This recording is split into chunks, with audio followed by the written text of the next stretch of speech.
Matthieu 22. Jésus, prenant la parole, leur parla de nouveau en parabole et il dit: le royaume des cieux est semblable à un roi. Il fit des noces pour son fils. Il envoya ses serviteurs appeler ceux qui étaient invités aux noces, mais ils ne voulurent pas venir.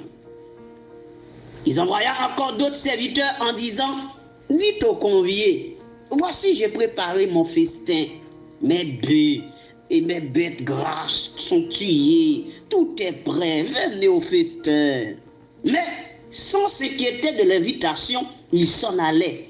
Celui-ci, son champ, celui-là, son trafic, c'est-à-dire tout le monde est occupé. Les riches n'auront pas le temps pour le Seigneur parce qu'ils sont des chefs d'entreprise. Ils sont des patrons d'entreprise. Ils ont leurs exercices comptables à clôturer en fin d'année.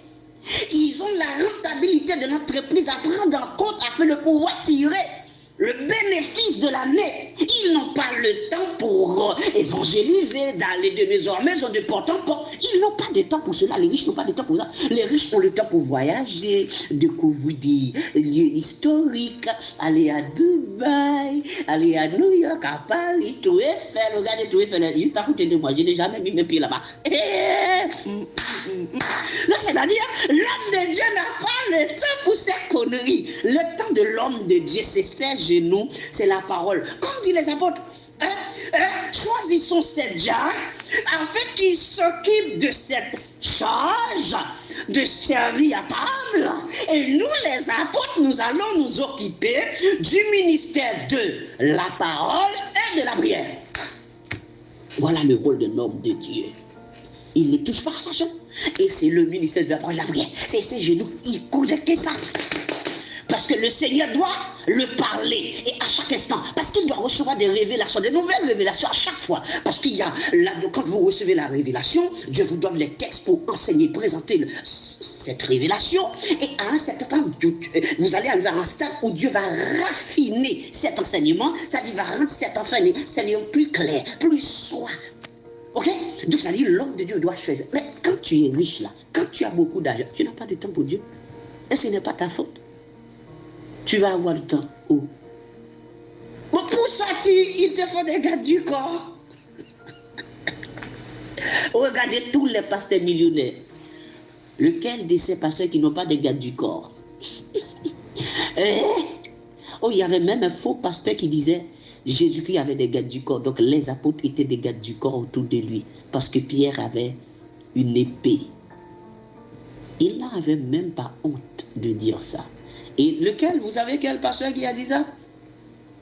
Le faux pasteur Mallory, un faux pasteur haïtien, qui imite le faux pasteur sataniste Grégory Toussaint.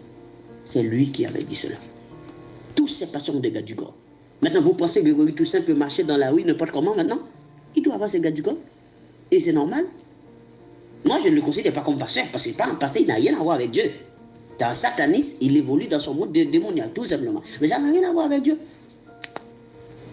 Maintenant, les apôtres, ils avaient des gars du corps? Paul, Pierre, Jean-Jacques, est-ce qu'ils avaient des gars du corps? Non. Est-ce qu'ils avaient peur de mourir? Un homme de Dieu n'a jamais peur de mourir. Oh, Apocalypse 12, 10. Ils l'ont vécu à cause du sang de l'agneau et à cause de la parole de leur témoignage, car ils n'ont pas aimé leur vie jusqu'à craindre la mort. Mais aujourd'hui, les soi-disant hommes de Dieu ont tellement peur de la mort. Ils ont tous des gardes du corps. Ils ont tous des gardes du corps parce qu'ils ont peur de la mort. Mais les vrais hommes de Dieu n'ont pas peur de la mort. Parce que comme dit le texte, non seulement Apocalypse 12, 10 le dit, mais le livre des Actes 20, l'apôtre Paul l'a dit, je ne fais de ma vie aucun quart comme si elle m'était précieuse, pourvu que j'accomplisse mon ministère. Donc, il n'avait pas peur de mourir. Oh, c'est pour cela qu'il a dit, j'ai combattu le bon combat. Désormais là, oh, je sais maintenant de libation. Le jour de mon départ approche. Il faut être un homme de Dieu pour dire ces paroles. Il faut porter, il faut être rempli de Christ. pour prononcer ces paroles. Oh, maintenant, je sers de libation. Parce qu'il sait où il va. Et il y en a pour qui la mort sera un gain. Mais il y en a pour qui la mort sera une perte, sera une fatalité.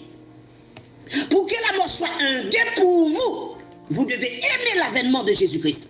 Et aimer l'avènement de Jésus-Christ, c'est être au sein, c'est porter l'Esprit Christ, Colossiens 3:4. Quand Christ, votre vie, paraîtra, alors vous paraîtrez aussi avec lui dans la gloire. Donc ça dit, si j'ai porté l'Esprit de Christ, l'avènement de Christ, je l'aurais aimé.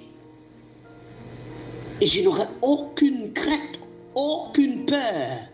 Parce que tout simplement, j'ai l'Esprit de Christ. Colossiens 3:4 me dit, dès qu'il apparaîtra dans les cieux, dans les airs, j'apparaîtrai aussi avec lui dans la gloire. Pourquoi? Parce que c'est l'Esprit de Christ qui m'a ressuscité. Comment un vrai homme de Dieu aura un garde du corps? Vous êtes pasteur, vous avez des gardes du corps, vous n'avez même pas honte. Et puis vous allez dire dans vos églises là, église, alléluia, alléluia, le Dieu de Shadrach, le Dieu de Meshach, d'Abednego, ce Dieu-là était là, il a donné de la sécurité. Oh pasteur, vous avez des gardes du corps, hypocrite. Oh, quand vous sortez, il dit que 1000 tombent à ton côté, 10 000 à ta droite, tu ne seras pas atteint. Can I have a man, please? Can I have a man? Mais pasteur, vous avez des gardes du corps. Vous ne sortez pas sans vos gardes du corps, hypocrite que vous êtes. Laissez ces messages pour les vrais hommes de Dieu. Laissez ces messages pour les hommes de Dieu qui n'ont pas peur de mourir, qui ne font de leur vie aucun cas. Laissez ces messages pour eux. Ces messages n'est pas pour vous. Vous avez des gardes du corps, vous allez prêcher dans Psaume 91. Vous avez des gardes du corps, vous allez répéter les paroles de Paul. Je ne fais de ma vie aucun cas. Hypocrite, vous allez vous mettre sur votre pupitre pour dire je ne fais de ma vie aucun cas. Pendant ce temps, vous avez des gardes du corps quand vous allez sortir quitter là où vous allez là. Vous avez des gardes du corps. Je me rappelle une fois, après une émission, j'avais tellement reçu de menaces. J'ai devais quitter la télé.